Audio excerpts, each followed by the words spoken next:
But Yeah, welcome no to problem. Thomas' podcast, Plamedi. How are you today? I'm doing fantastic. Well, thank you very much for having me. This is actually very different to what I'm used to. Usually I'm on the other side of the microphone, but I can Oh, never okay. complain. So Oh, obviously really? this is a first. A first time for everything, isn't it? Of course, So, of course. tell me more about you. Are you a journalist? Yes, so I am there's a mix you could say. So at Okay. News Associates, I am very much their editorial development coordinator. So that includes running the News Associates and the School of Journalism social media channels. But alongside that, it does entail hosting, presenting, editing the How to Be a Journalist podcast. But even outside of News Associates, my specialties and my passions are very much music journalism, fashion journalism. So everything that is in the arts and culture sort of sphere, that is what I like to think I'm able to talk about quite well these days.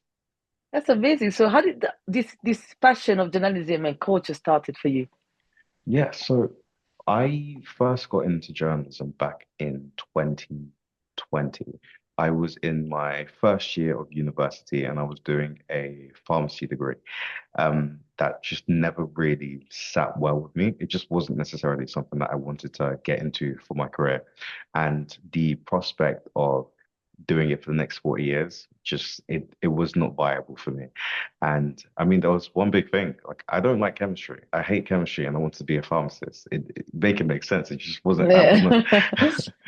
So then, like back during even sixth form, even when I was even younger at that point, there were sites like Dazed Magazine, High Snobiety, a little bit of ID Magazine that I'd watched their YouTube videos on, and even a little bit of those how much was your outfit video. So that just started to build my interest in fashion. So I wanted to work within this fashion sphere in particular.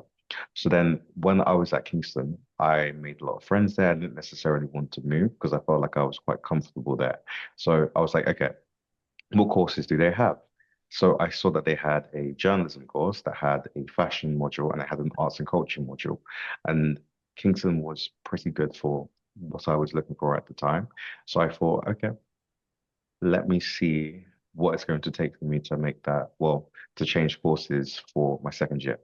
And they were like to me, okay, I mean, you're going to have to repeat first year, but you can just do the journalism course. But like, trust me, we're going to be watching you to make sure that you're, working hard at the course. And I, I like to think that I did exactly that.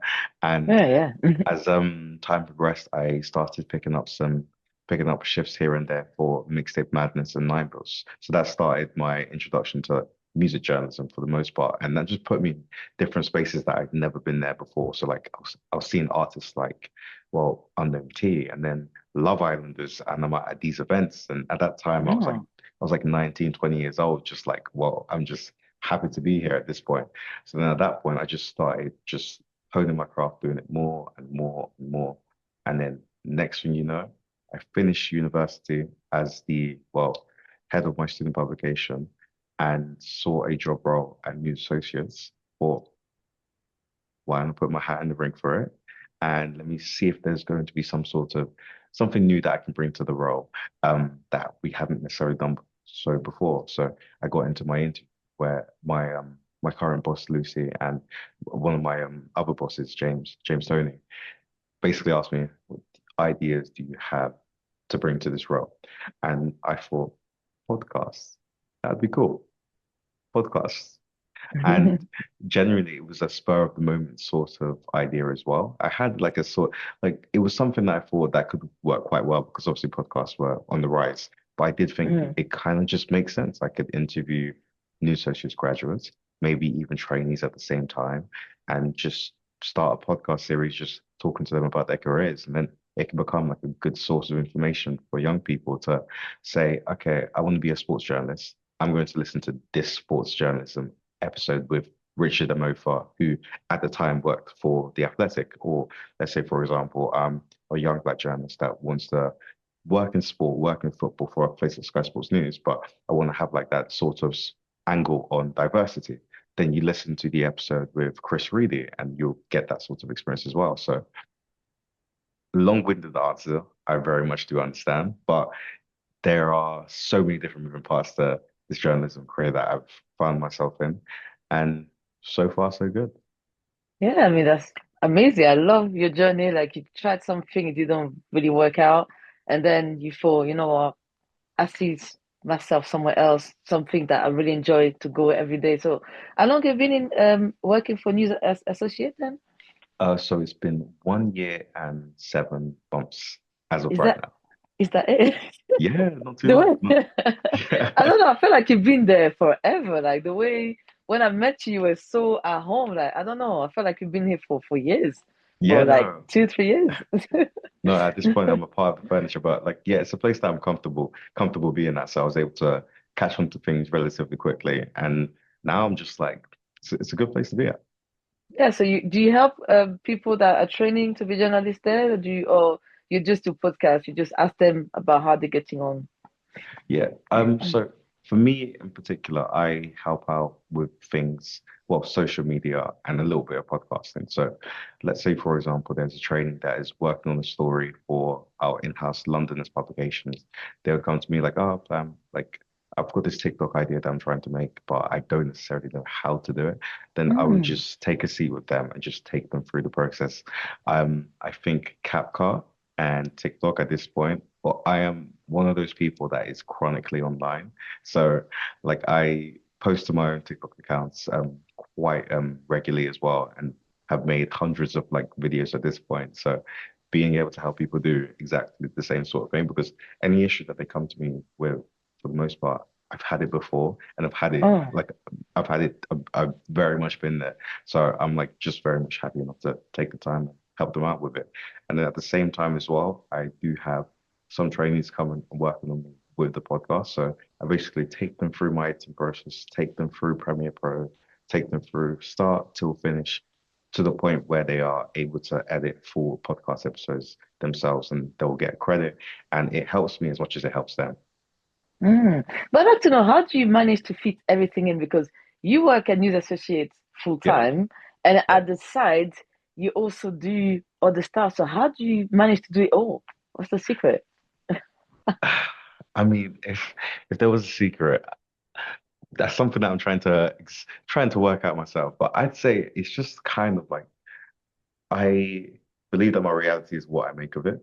And I try and find the time whenever I can because I kind of the drive for everything to basically work out and how nice that reality would be, I'm willing to work as hard as I can to get to that point. And let's say, for example, I'm making TikToks on my lunch break or on the train home. That's not really an issue for me as well, because I actually quite like making TikToks. It's quite like a nice Mm. meditative process. And let's say if it's like the music that I do on the side as well, like I'm making TikToks for that.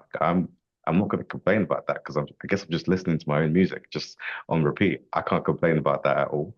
And I also, because I do the socials for the band that I'm in at the same time, as a result of that, if I work hard at it, then my bandmates who are also my friends, they're also going to see the benefits of it as well. So like I'm very much not under the impression of complaining or waiting for somebody else to do it. I just like to make it happen. And so far, so good, but I just gotta definitely keep going. But I do very much would recommend taking some time every now and again, just doing stuff that allows you to unwind. So, well, whether that's taking like a week off of holiday, or let's say if that's going for a run, whatever it is that helps you just, stay in control and stay sane. I say very much do exactly that because yeah, you gotta try and treat it like a game. Mm. But you're in a band. Ex Can you talk to me more about that? What Yeah, do you mean? You're a musician as well. yeah. At the same time, So let's talk about your band, please.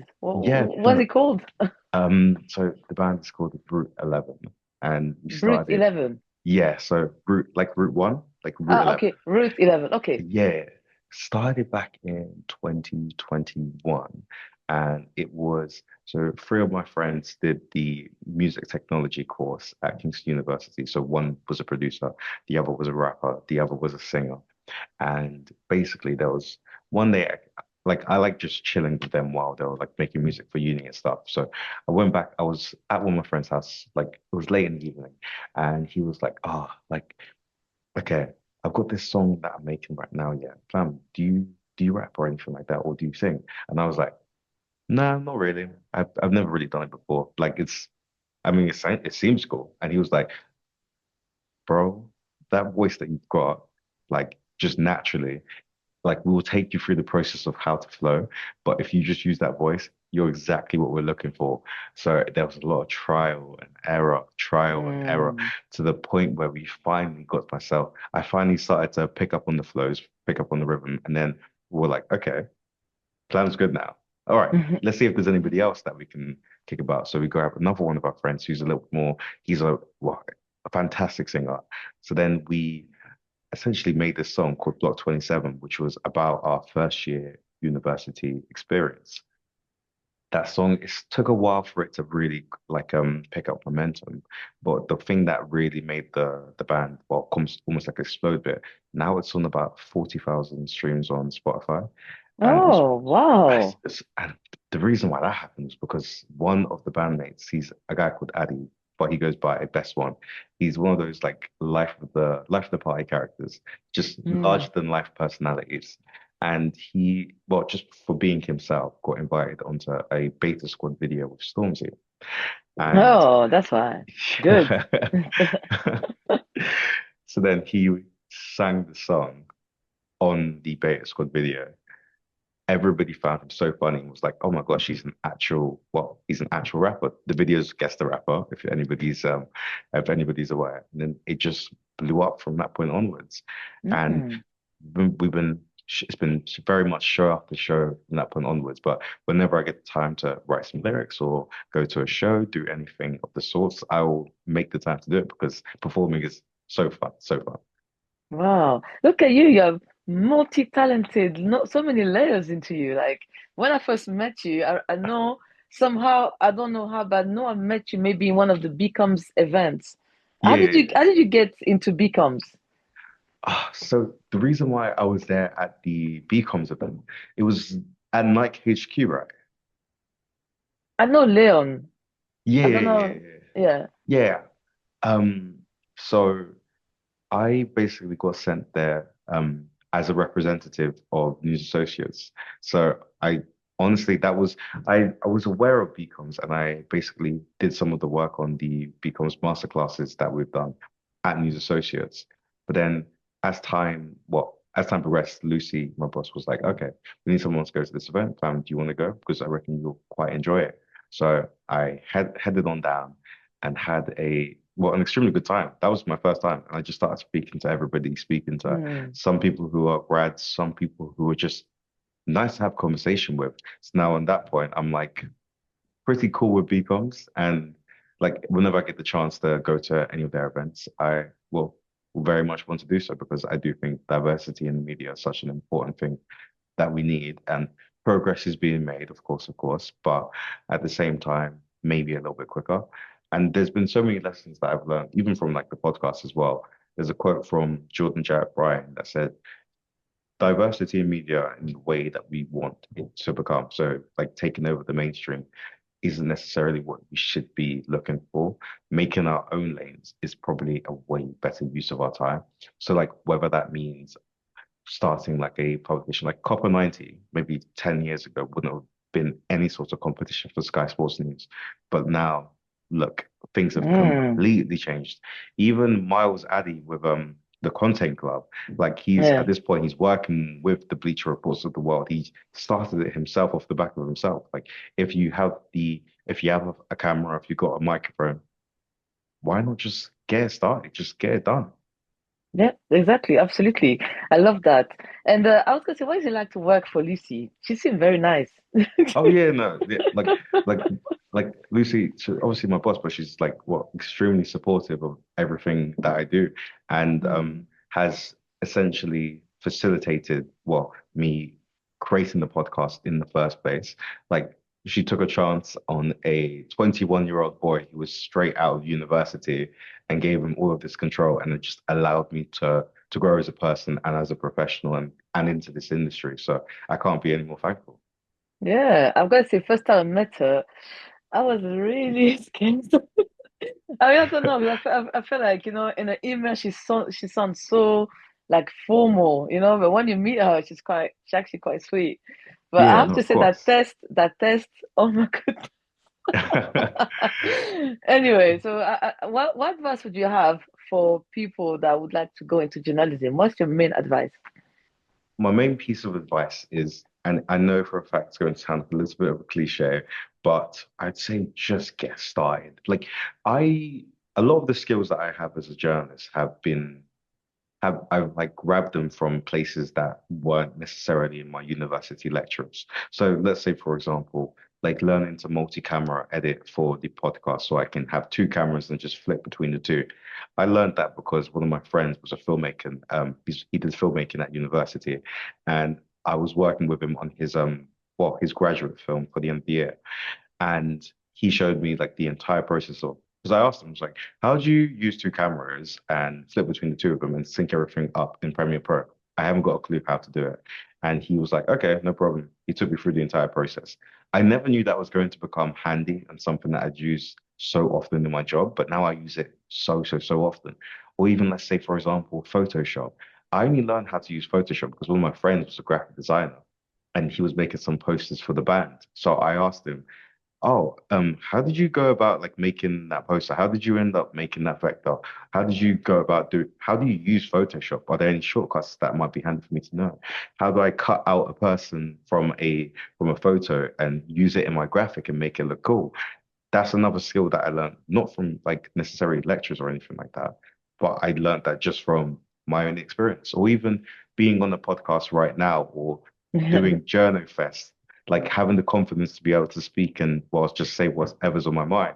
I feel like that confidence to speak in front of people, however many it is, I probably got like way more confident because of while performing this, well, in the group and for my own music as well. So, like, I'd say always look at look at every single place in your life or every single different experience that you have gone through can be helpful in your route to becoming a journalist. And if you get training, proper training as well at the same time, like something that like what Newsassociates does with the NCTJ, then it's just going to polish you and make you the most polished journalist that you can. And then from that point onwards, you can soar into the career that you want. Because I've seen it myself, like so many people will come through this place and end up in their dream roles. And there's it's there's no fluke. It doesn't happen just Mm, one time and never happens again. It happens mm, consistently, but it's very much a sort of thing where journalism is very much an industry that you get what you put into it. So yeah.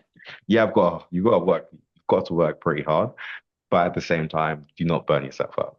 So long-winded answer again, but there's so many different facets to it. Yeah, thank you so much. And also, I wanted to know, is there any name dropping that can give us what are the biggest names out there that you've met in your career as a journalist? Ooh, so okay, name drops. Cool. I feel like Unknown T was pretty cool. Who? Unknown T, the rapper. Okay, Yeah. maybe I don't know him yet. Oh, I will get to know him. oh, Mhm. for sure. Definitely do so. That was really cool. There's another rapper from Luton as well, which was, hometown boy called Nate Smalls. I just found that so cool. Got to speak to him and interview him for about 2 minutes or so. Just a really enjoyable experience.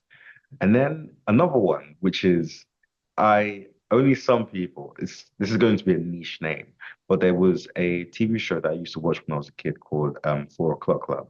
And the main character of the show was a guy called Khalil Madovi. So his character's name was Josh Carter.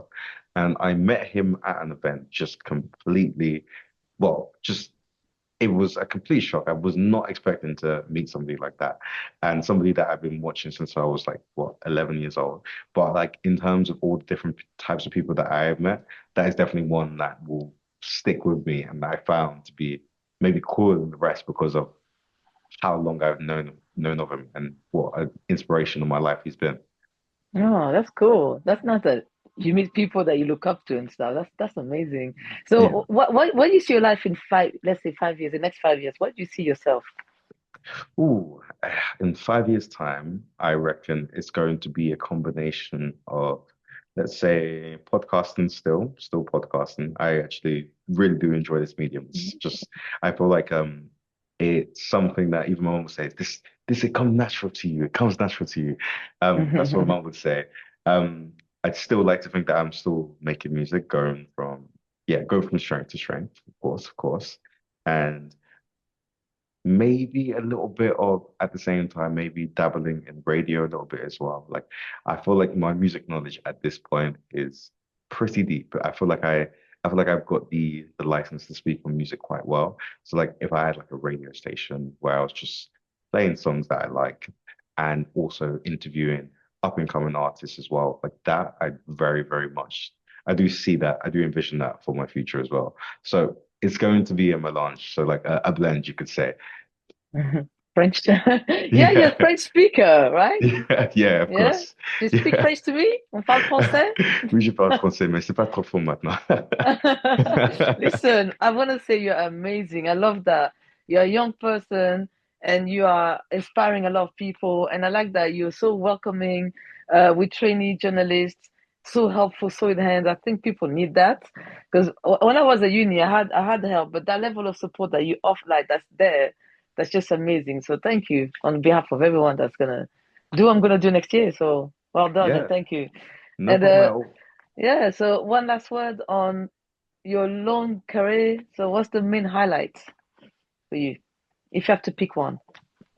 Completing the Black History Month series of the podcast. I feel like journalistically, that is probably the most proud thing that I've done. There are a couple. I'll give you a journalistic question and I'll give you a music one as well. Okay, yeah. So journalistically, completing the Black History Month mini series of the How to Be a Journalist podcast, Hmm. still I, very, s- very I much. saw it. I saw it. That Yeah, was cool. That was cool. like to like because Black History Month is such an important month, and at the same time, like I felt like I really did it justice. It wasn't like tokenism by any stretch of the imagination. It was done properly. I tried and made sure that I got a variety of different voices from just showing that the Black experience is so varied. So there is the Black British experience is different to the Black Caribbean experience, which is different to a Black person who has disabilities. Well, like something that was echoed amongst the Black History Month miniseries was the Black experience. Black people, Black journalists are very much not a monolith, and we are able to bring so much to the journalism industry. And I'll thank Hannah Hmm. Ojala for that quote because Oh, that's fun. so good, so good. And then musically, Musically? Hmm. musically, it was my solo debut song, La Temprise, getting played on BBC introducing. So hearing my Oh, song on the radio, so, so, so cool. And for the first solo song, I was gassed. oh, it must be. Yeah. That must be a proud moment. That's fantastic. I And can't both of wait to hear. Yeah. yeah, and both of those things happened in the month of October. So And October was a good Blackish month. month. Yeah. Exactly. That's fantastic. Well, thank you so much for your time, Plamedi.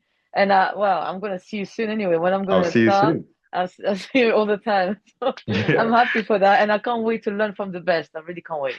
So thank No, you. like honestly, yeah, it's going to be great seeing you come September. Yeah, Okay, great. I'm fantastic. nervous, but yes, cool. Thank you, Okay, Plamedi. So see you brilliant. around, yeah? Okay, see you around. Take care. Bye bye. Take care. Bye. Thank you.